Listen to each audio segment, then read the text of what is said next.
Daredevil opens not with Matt pushing an old man out of the way of a car, but the consequences of this action, because we experience the aftermath from Matt's father's point of view. Your boy, he pushed me out of the way. He saved my life.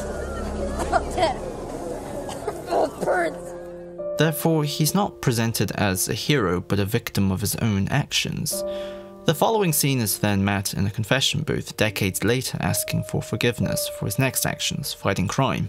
So immediately the show anchors heroic acts not as something innately good, but chaotic, self-destructive, and is at foremost a product of a tension within the self. Jack is representative of the values Matt has inherited. She used to say, be careful of the Murdoch boys. They got the devil in them. While his religious identity as a Catholic is used as a means to make sense of it. But consequences in general is the underpinning presentational quality that threads through both identities, because both scenes are laser focused on removing the catharsis of being heroic. So the purpose of this essay is to examine both Matt Murdock and Wilson Fisk's characters and compare the type of people they turn into, while also examining the process of meaning making. Because, you know, Daredevil.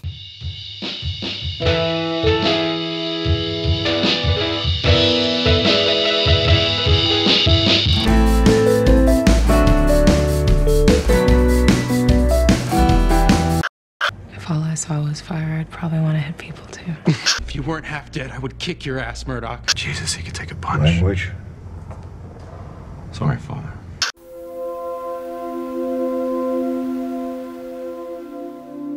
There's a theorist called Peter Berger who once argued that religion in modern society has to an extent evolved as a private experience, a sacred canopy if you will, where it would function like a form of individual therapy. This incredibly individualistic viewpoint on religion is the root that has shaped the context of Matt Murdock's life. I'm not seeking penance for what I've done, Father. I'm asking forgiveness for what I'm about to do. He's a lawyer by day and a vigilante by night, so his relationship with the law and the structures around him is by nature a contradiction. But this paradox is solved because of his faith in a higher power. His religious identity serves as the dominant narrative that allows him to negotiate everything. I can't do this alone. Matt's blindness is also used as a means to contextualize his wider engagement with the world around him, but that's also the tragedy of his character. He has no ability to see the direct consequences, only the indirect effects. I can't see, not like everyone else, but I can feel. Things like balance, direction, micro changes in air density, vibrations, blankets of temperature variations. All of the fragments form a sort of impressionistic painting. He only sees an abstract world of fire, faith, rhetoric, and raw emotions. Matt's relationship with Foggy and Karen is focused on showing this difference between his internal world and his external one. In fact, everyone in his life maps out the different parameters of his identity. Matt has a public identity as a lawyer, but then his private identity is a vigilante, expressed by his connection with Wilson. Aware of yours as well. And then his core identity is a Catholic boy trying to make his way through the world while holding on to his faith, which is deeply tied to his relationship with Father Lantom.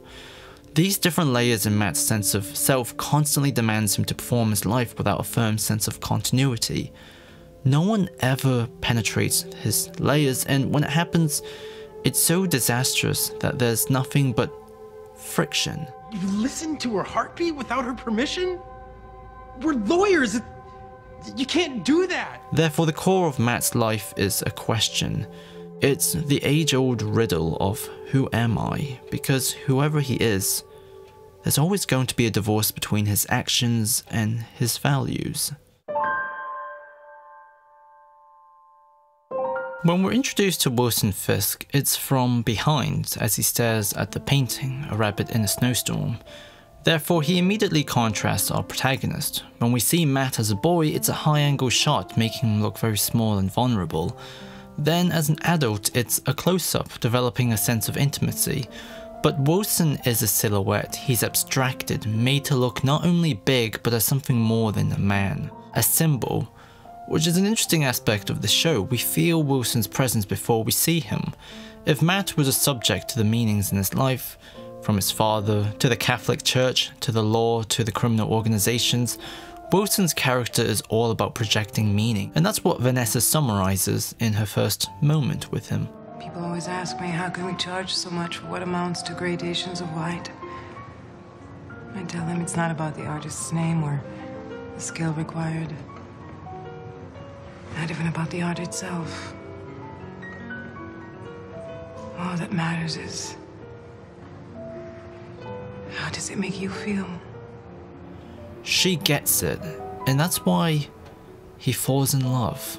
In flashbacks, we discover Wilson has an inverted origin that directly contrasts our protagonist. Matt's mother left him, and he and his father lived in poverty, and his story properly begins when his father was killed by the city because he chose dignity over his life. Get him, Dad! Get him! It meant more to him that his son had a better role model and opportunity than himself.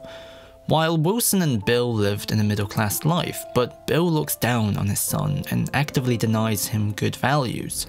What are you gonna do with that, fatty? Huh? Subsequently, Wilson's life properly begins when he kills his father to protect his mother. Both characters are positioned into lonely paths, but Matt is given more material to work with. He has his sacred canopy, whereas Wilson literally has nothing. It makes me feel alone. The painting reminds him of this feeling of abused powerlessness from his childhood. It's something that he can't express, but he can relate to. Everything by nature is an idea. I know that sounds particularly pretentious, but hold on. If we were to break down every meaning we make into two pieces, as Ferdinand de Saussure explained, you get the signifier, like from an all-white painting or the color red, and the signified, which is the connotative meaning we make. The thing about red, I can't tell how much you're bleeding. Who says I'm even gonna get hit? We're Murdochs. We get hit a lot. Yeah, guess we do. But we get up. Right, Dad?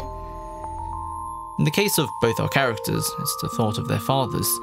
As people, we can't help but to attribute meanings into what we see, and this connection requires an arbitrary relationship. We have to agree upon meaning in order to understand what we see. This is why in our day-to-day life we can understand a bunch of squiggly lines as words on screen, or see a fire exit sign and know it's a fire exit sign. And this process of meaning making is expressed by the lonely actions of both Matt and Wilson. This is a dialogue that is all internal, something that is socialized into them by their fathers and then encultured by the city. In fact, the city of New York is a character in Daredevil because the specific culture of Hell's Kitchen is a force in the story. Both Matt and Wilson's fathers were in some way taken away by their social conditions. You had to have your face plastered. Is that enough? I get that shit out there? I gotta get it in my own house? And in place, they ended up internalizing a system of symbols and values. That's why I still wear these. To remind myself that I'm not cruel for the sake of cruelty. That I'm not my father. That I'm not a monster. In other words, they don't just see a city. Wilson sees something that abused him, and Matt sees his family. And in the form of the devil, in the form of all white walls, and in the form of who they see, this is what defines the new identities that they create.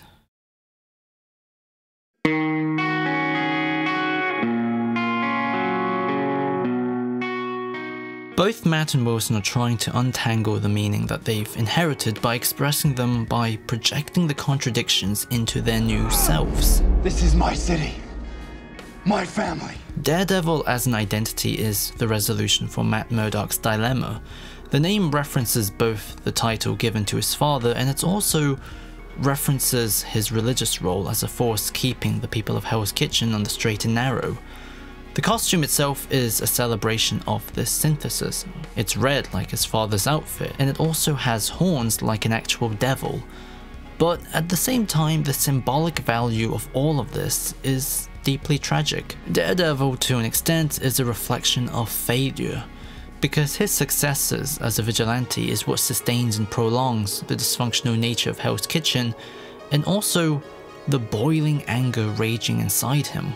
This is something that's further explored with The Punisher and then with Season 3, but right now, it is very much a successful negotiation of meaning. While also Kingpin, in quotation marks, is an extreme failure, because where he once wore his father's cufflinks to remind himself to never be like him, he now knowingly plays the role of the villain. That I am the ill intent, who set upon the traveler on a road that he should not have been on. There's no pretense or ambition in being anything different to the man he once hated. The mask that Matt and Wilson inherit both requires them to surrender their agency in some way. They unavoidably become their fathers. But right now, despite how Daredevil and Kingpin shares a similar angry, transgressive attitude, ultimately Matt is the hero. He beats Wilson by also becoming more than just a man. He becomes an idea, a manager of the symbolic ecosystem of the meaning that they were once victims to before. And this is all because Matt had more to work with when engaging with the city that he loves so much. He's able to build more meaning in his life.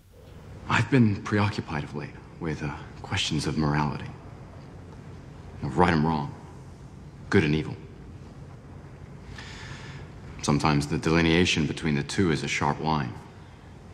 Sometimes it's a blur.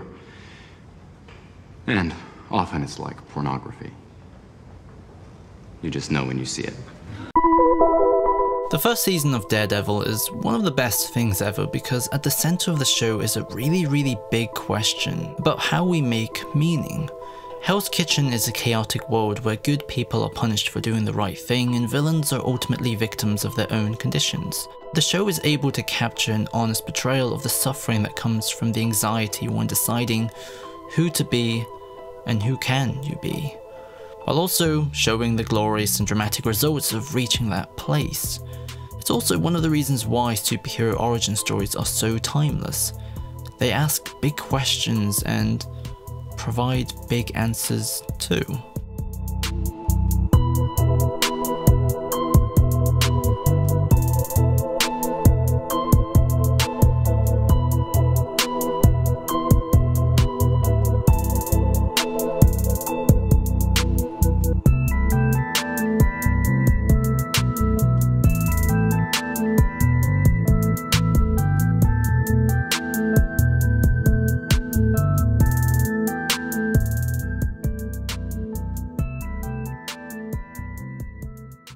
Tell me, do you have a man in your life? Matthew, are you hitting on me?